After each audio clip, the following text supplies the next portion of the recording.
Hi, this video is going to be a short little video, sort of a maintenance-centric video on cymbal stands, since we just did the suspended cymbal video. These are the parts of a fully functioning cymbal stand, and the primary reason for this is to protect the plate. The plate is expensive, it's expensive metal, and it's easily damaged, so you want to do anything that you can to minimize that damage. So I've just pulled the top out here because that's the only part we really need, but of course you have the rest of a cymbal stand. When you get into your programs, you will see cymbal stands that look like this. They may be wrapped in electrical tape or some other Frankenstein version of something. Don't use them in this condition. All right? These are the necessary parts for a healthy, safe cymbal stand. You need some sort of sleeve. Typically, these are made out of plastic. They come in a variety of different sizes and shapes and stuff like that. You can make them for very cheap if you go to Home Depot and get some sort of surgical tubing. Or any sort of rubber gasket tubing or plastic tubing that you would use for plumbing or something like that. And you can cut it to length and then fit it onto the cymbal like this. Right? So the sleeve will go on here.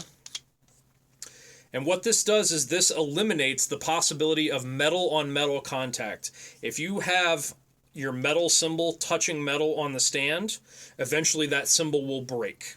It will around the inside hole of the cymbal, you'll get what's called a keyhole.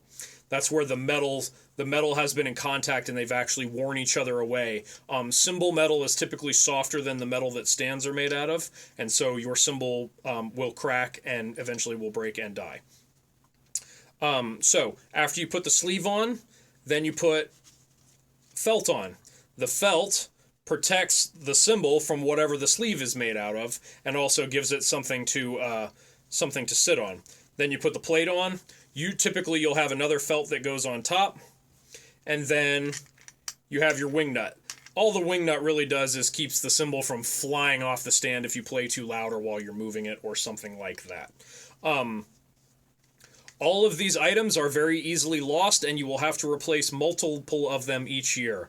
It has always been a joke of mine that the lost cymbal felts exist in the dimension that is right next to where all the socks from the dryer wind up. So when you lose socks in the dryer and they all wind up in a special, alternate dimension, right next to that alternate dimension is where all the lost cymbal felts have gone.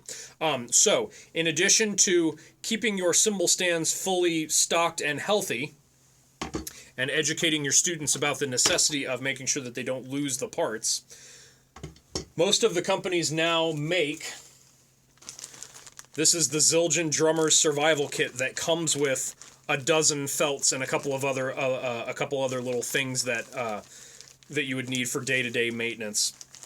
But get yourself some extra felts, because you're going to need to replace a half dozen of them every year.